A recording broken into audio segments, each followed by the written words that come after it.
PM Modi Bihar के विक्रमगंज आए। सासाराम में आता है विक्रमगंज और वहां उन्होंने तमाम तथ्य रखे, लाखों लोगों की भीड़ को संबोधित किया और ऑपरेशन सिंदूर के बाद उन्हें सुनने के लिए लाखों की संख्या में महिलाएं भी वहां पहुंची हुई थी। इससे पहले भी रोड शो में पीएम की एक झलक पाने को लोग बेताब दिखे, लेकिन अब जेएमएम की तरफ से आरोप लगाया जा रहा है कि पहली बार ऐसा हो रहा है जब एक ब्रांडिंग की जा रही है, ऑपरेशन सिंदूर सेना के नाम पर सियासत की जा रही है। ये आरोप जेएमएम की तरफ से लगाए जा रहे हैं। अमित हमारे साथ हैं। अमित, देखिए, पीएम ने बिहार आकर 2 दिन वहां वक्त दिया, बैठक की, रोड शो किया, विक्रमगंज में रैली की, लेकिन अब झारखंड से जेएमएम इस पर सवाल खड़े कर रही है। क्या कुछ कहना है जेएमएम का?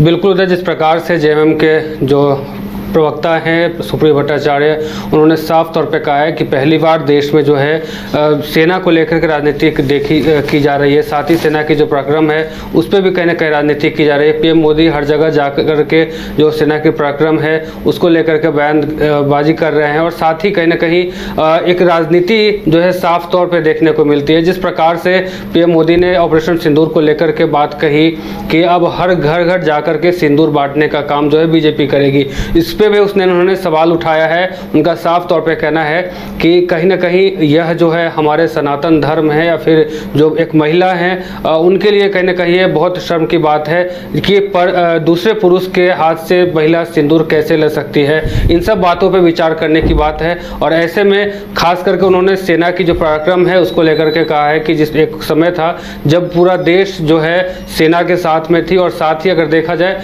तो सेना के जो मनोबल बढ़ाने के लिए हर तरीके का जो प्रयास है वो तमाम लोगों के द्वारा किया जा रहा था, पूरे देशवासियों के द्वारा किया जा रहा था।